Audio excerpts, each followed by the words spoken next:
Welcome back to it, Fit Fam. It's week 2, and it's time to get ready to get after it again. So Andrew is going to be demonstrating our 3-minute AMRAP, and we are going to have 5 of them this time. Okay, so it's 5 sets of a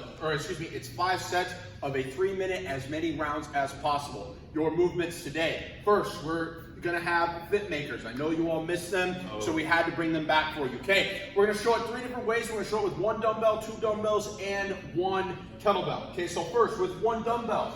With 1 dumbbell, you are still gonna drop yourself down to a push-up position. Perform a renegade row, which is 1 push-up and 1 row on each side.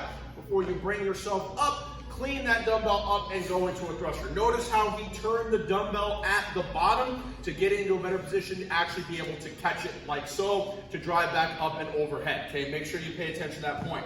Now, with 2 dumbbells, as we know them as is tradition, we drop down, push up, 1 row each side, jumps his feet forward, cleans the dumbbells up to the shoulders, drops down to a squat, thrusts them up overhead. Excellent job. Now with a kettlebell, same ideas with 1 dumbbell. Okay, so he's gonna drop himself down, 1 push-up, 1 row each side with the kettlebell.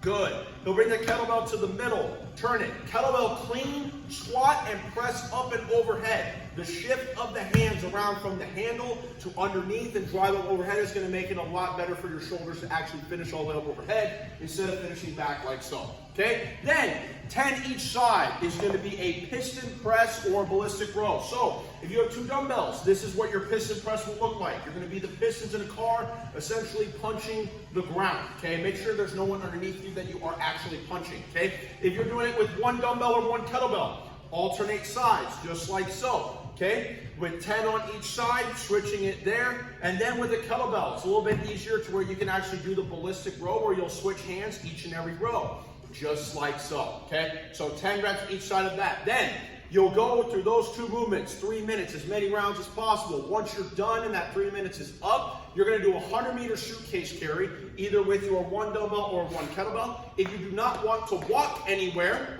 okay, you can just merely stay in place and march in place where you're driving those knees up, make it a little bit more dynamic. If you also don't want to march and maybe your downstairs neighbors in your apartment really hate you, you can stay in a stationary place just like so. So that is at the end of 3 minutes. Once you're done, you'll have a 1-minute rest before you'll repeat 4 more times. So let's get after it today.